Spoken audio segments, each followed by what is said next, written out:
So Brad, and just wanted to, the theory and all the different sources is great, and just wanted to share with you some of my learnings from this. I actually came to you in May of 2019 and said, hey, I just had a really interesting offer from a guy who said he wanted to take a percentage of my revenues in order to promote me. And I thought, wow, this sounds like a great deal.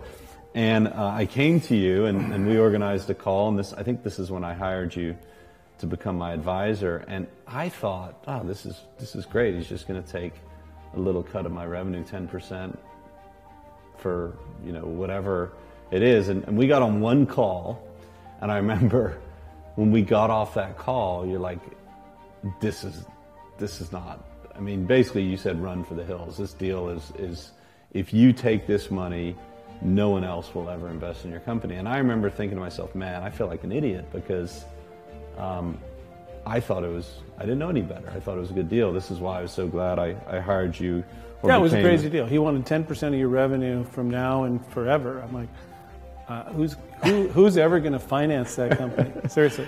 So what he did have was he was able to put people on stage. His business model was to just pump a bunch of business their way and always take a cut.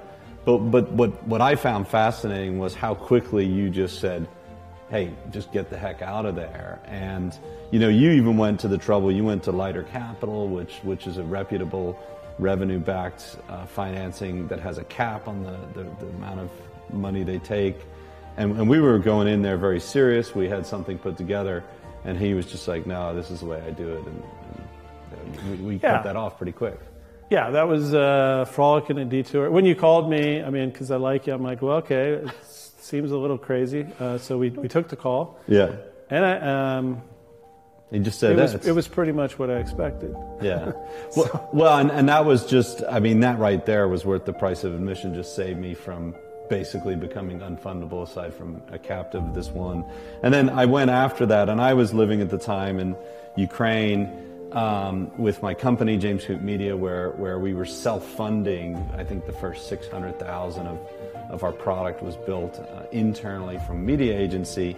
And one of the other things that started to come up is we talked to a few other VC. So I had a meeting with a traditional VC. They said, hey, we like the fact that you have a product and yeah, you have revenue, but we could care less about your revenue. You are a media company, you're not a tech company. So I started to get this idea, which we'll get into House and Order, was, okay, interesting, Polish jurisdiction near Ukraine, not interested. So then, you said, well, let's start. This goes into point number 3, fishing where the fish are, but I went to look into the UK market because I'm half English. I have a British passport. I'm also half American. And I went to crowdfunding, and we actually, in the United Kingdom, there's a very sophisticated and well-developed crowdfunding.